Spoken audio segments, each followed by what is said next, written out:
We get seated right away at the 1-3 table. We buy in for the max of 500 and we sit down in seat 2.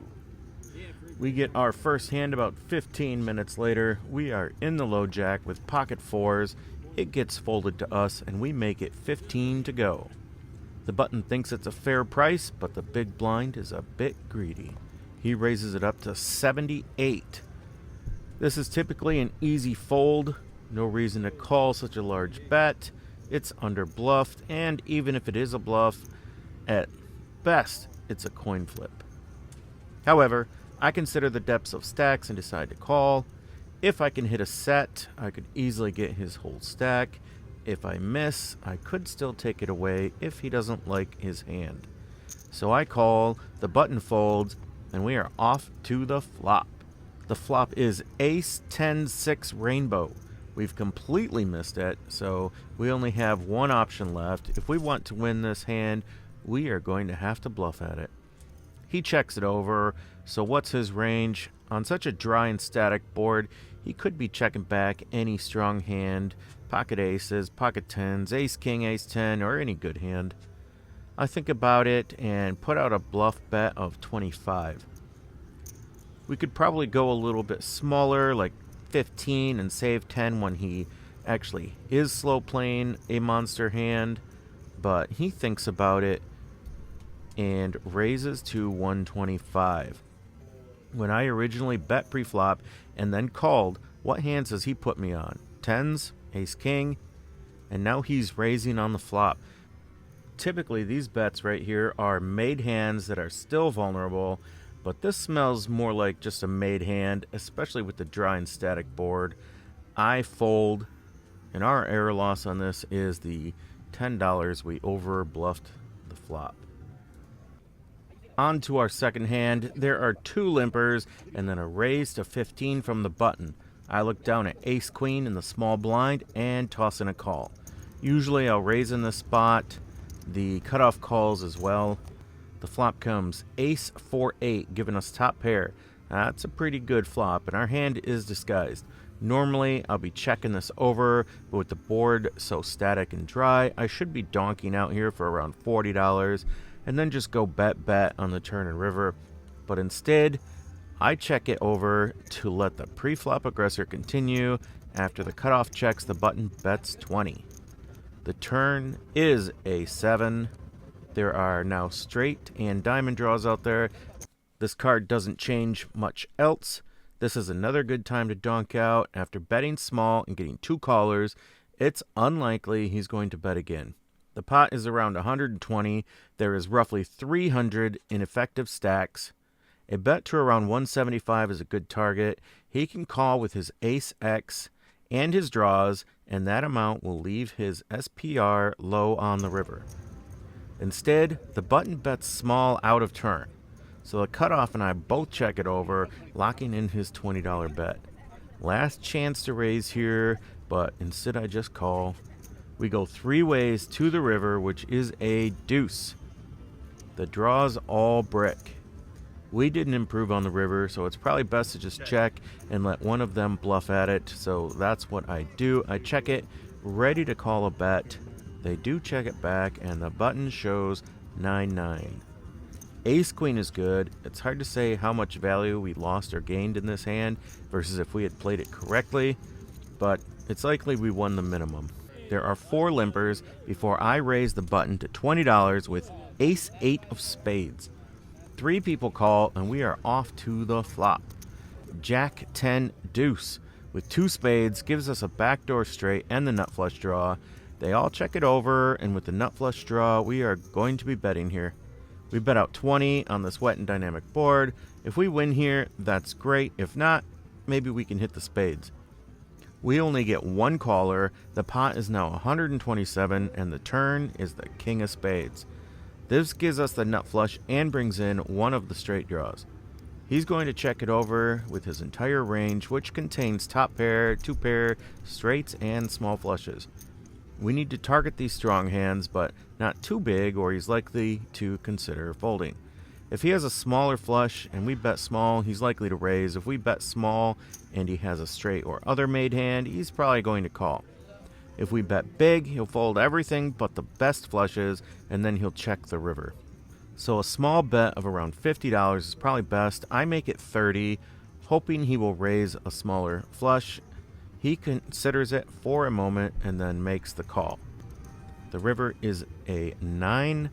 This is a good card because it makes a straight even more likely. With the small bet on the turn, he might think we only have a set or 2 pair.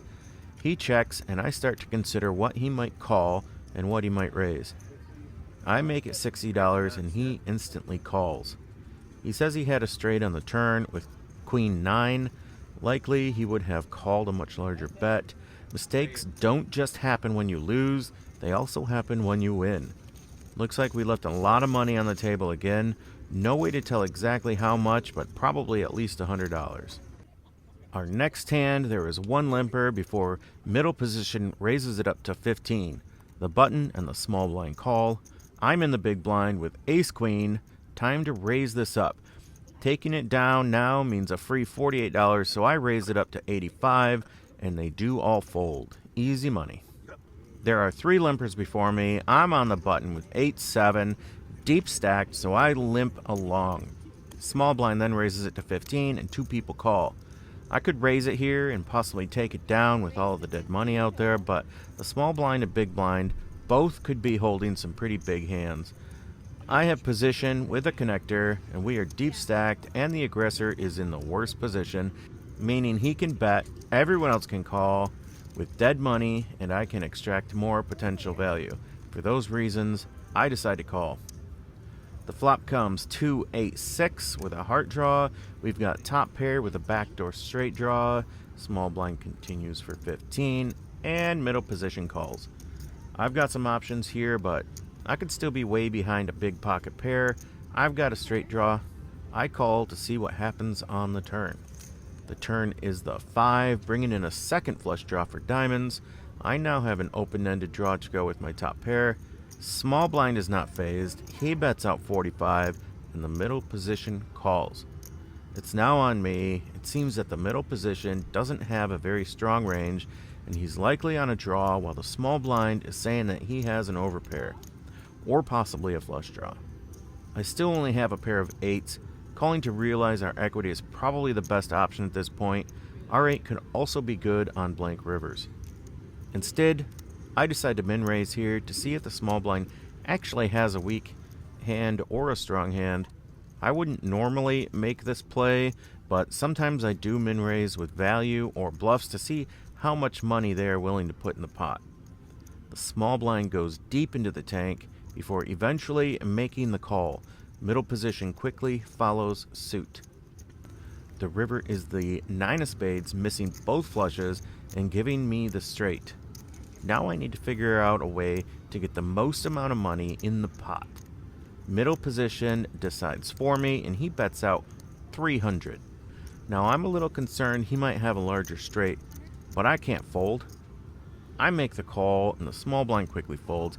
He flips over 6-7, and we chop the pot. The small blind then says he had a combo draw with flush and straight, but the worst straight draw.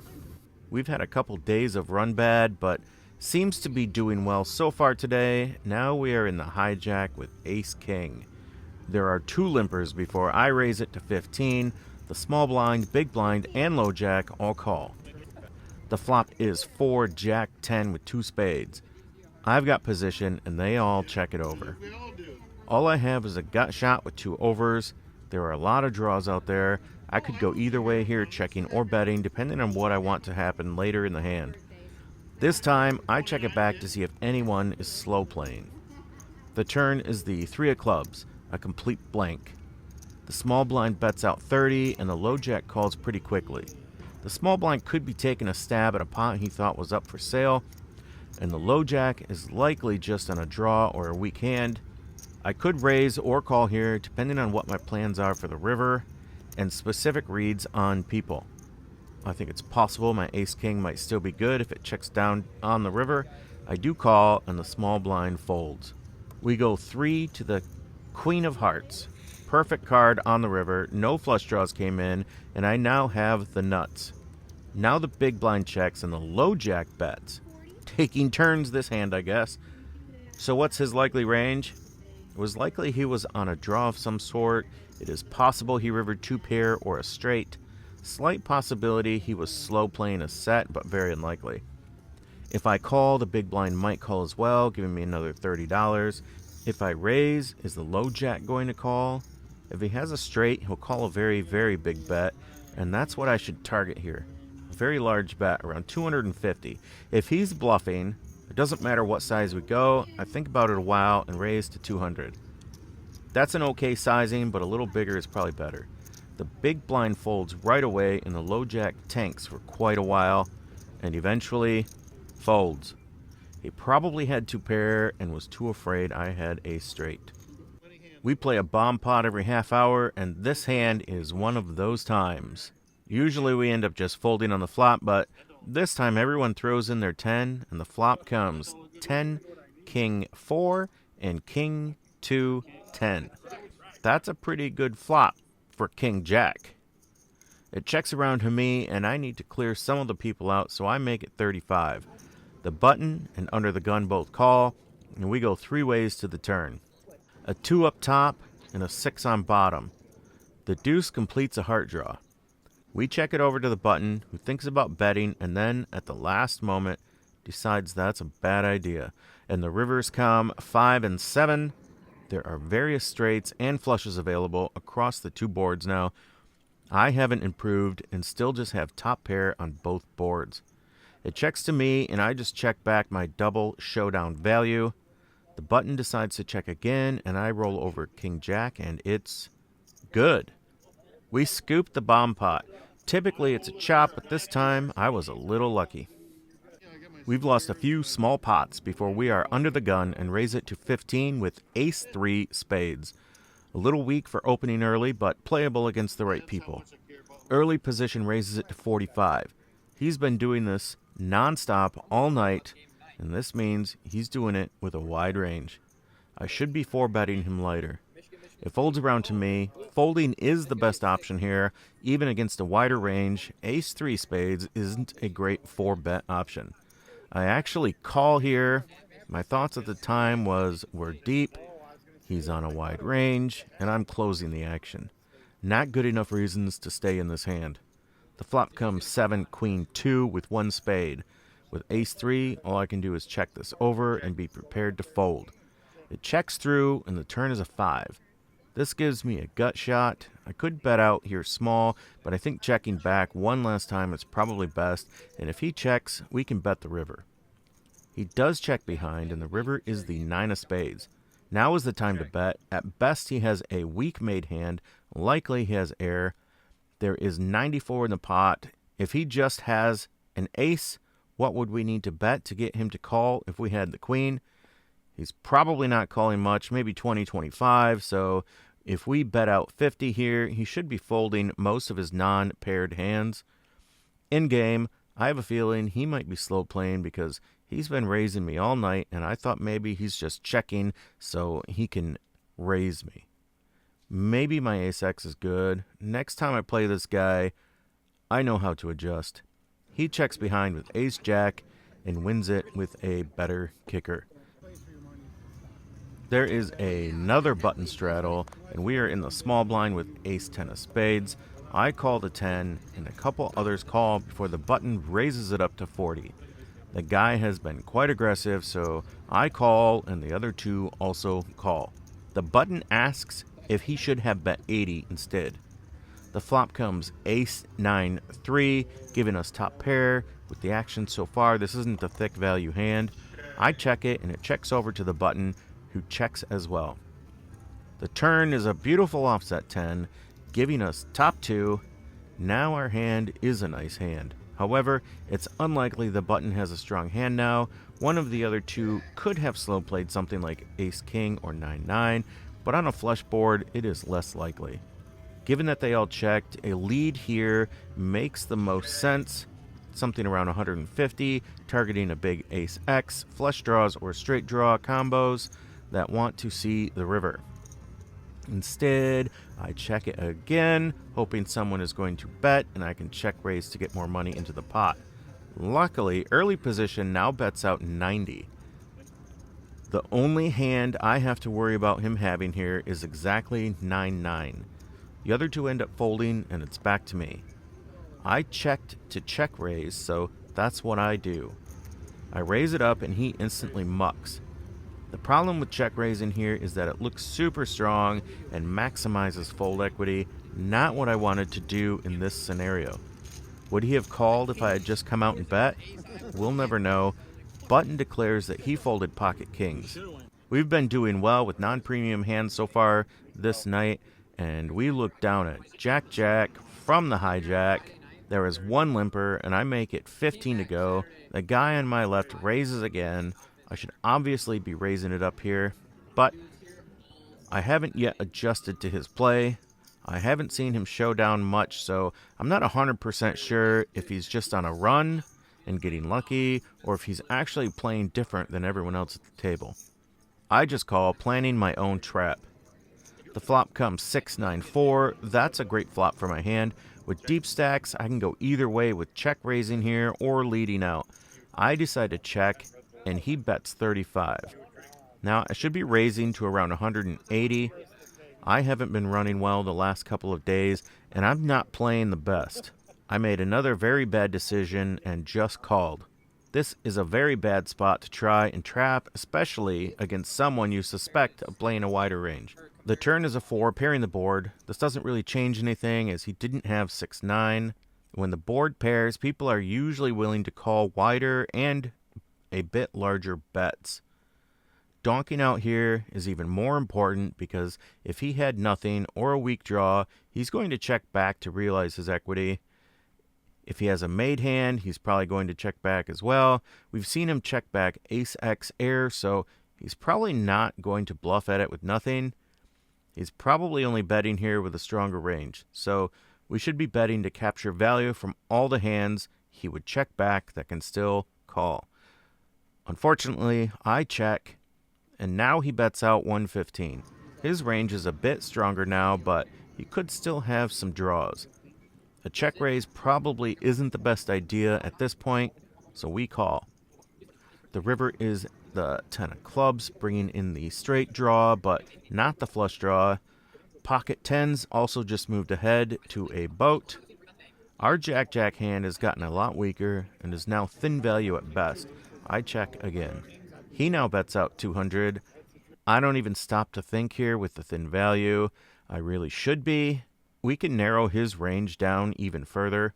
What's he think we have here? Overpair, set, misdraw. If we have an overpair or a set, we aren't folding for 200. He's a thinking player, so he's probably considered that. We aren't calling anything if we have a misdraw. So he's targeting those upper hands. The question is, does he want us to fold or call? This is not even double the bet from the turn. This is an underbluff spot, and the straight just came in, as well as a set of tens. Either of those hands have us crushed and are not worried about any other hands. They're just looking to get max value. This is a clear fold.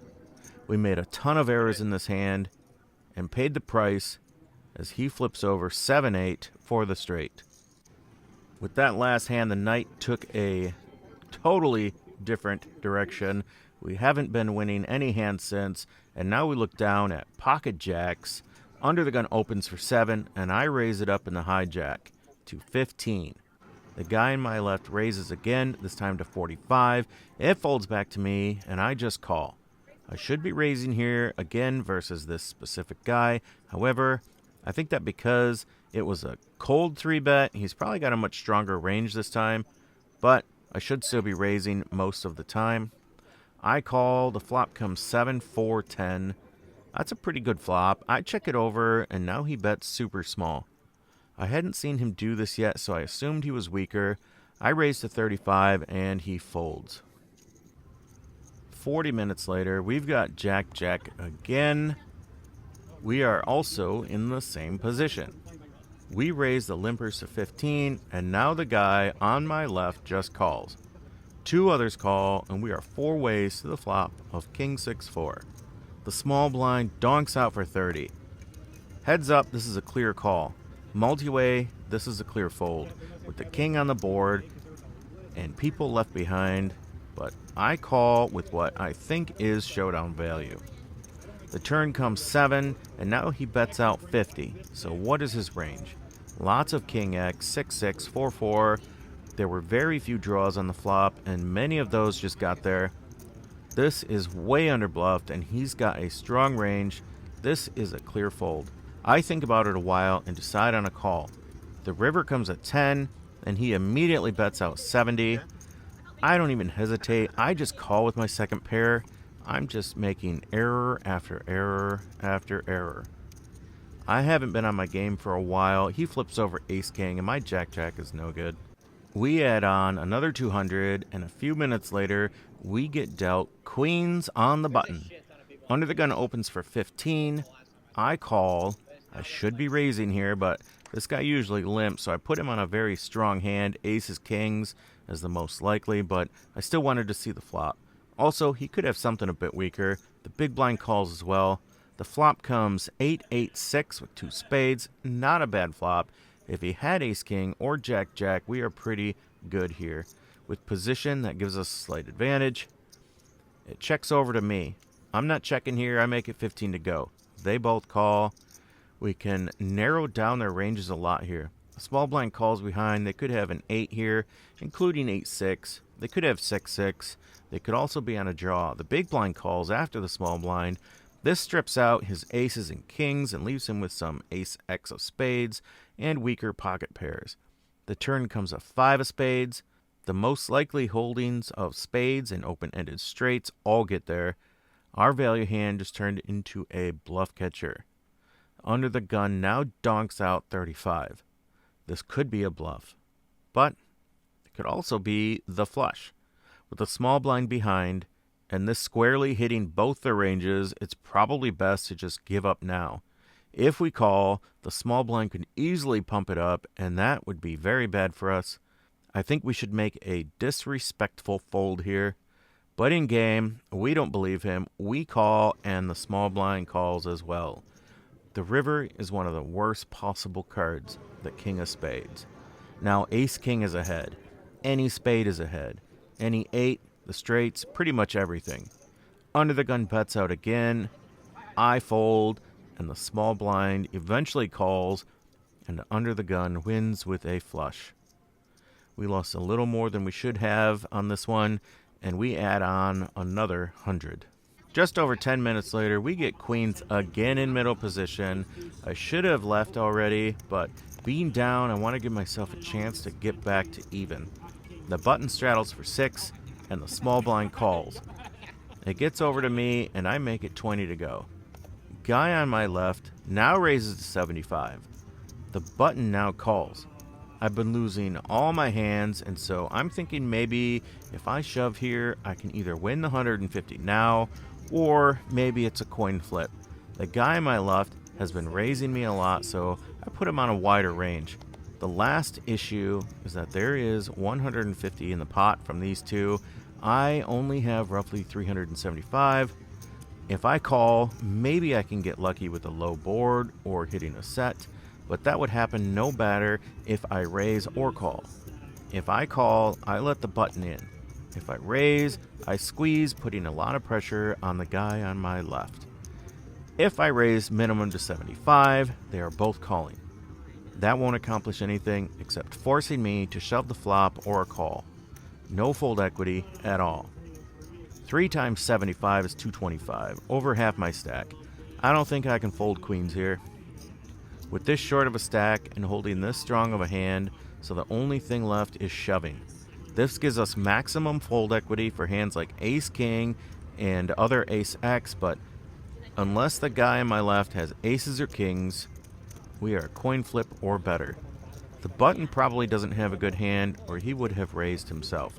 The guy on my left thinks for a long time before finally shoving himself. The button now folds, and he flips over aces. Apparently, the tank was just for show for the button. The runout is even worse.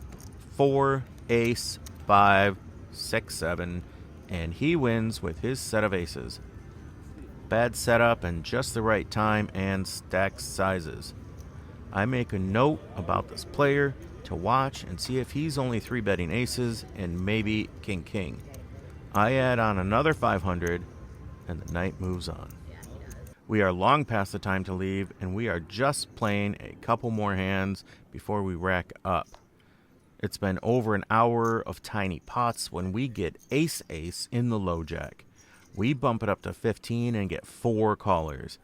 These low stake tables are funny like this. Sometimes you bet 10 to 15 and everyone folds. Sometimes they all call. The flop comes 7 king 9.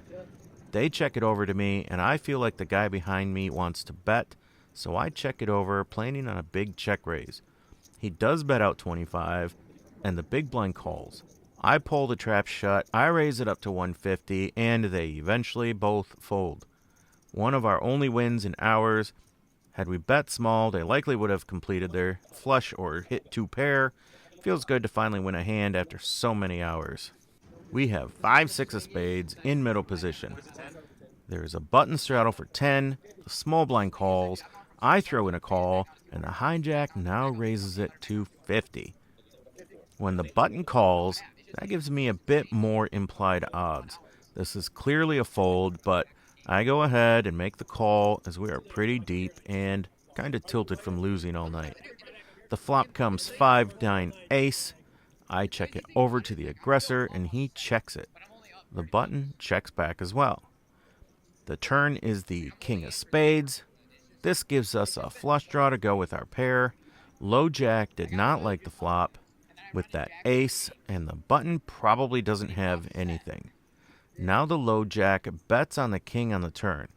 After I checked it back, he doesn't put me on an ace or a king, so he delays c-bets. His range is still wide, but we can remove some of the premium hands like ace king, ace queen. We could still have aces or kings, but it's more likely he has queens through tens and is now betting because no one bet the ace or king. When the button makes the call, this sets up the perfect opportunity to bluff. Button has the weakest range here, but I don't think the low jack is paying that much attention. If I raise here, he will have to be worried about my hand and the button. I don't think either are particularly strong here, but if they are, I still have the spades as outs. I shove, expecting both to fold. They do fold quickly, and I take the final win and cash out. The last 2 hands, we gained over $300 and made a significant dent into our losses for the day. We made a lot of errors in this one, just like the last video, but every day we work on reducing those errors. If you want to see more, subscribe, hit the like button, and put any of your thoughts in the comments below. Thanks for watching, and good luck at the tables.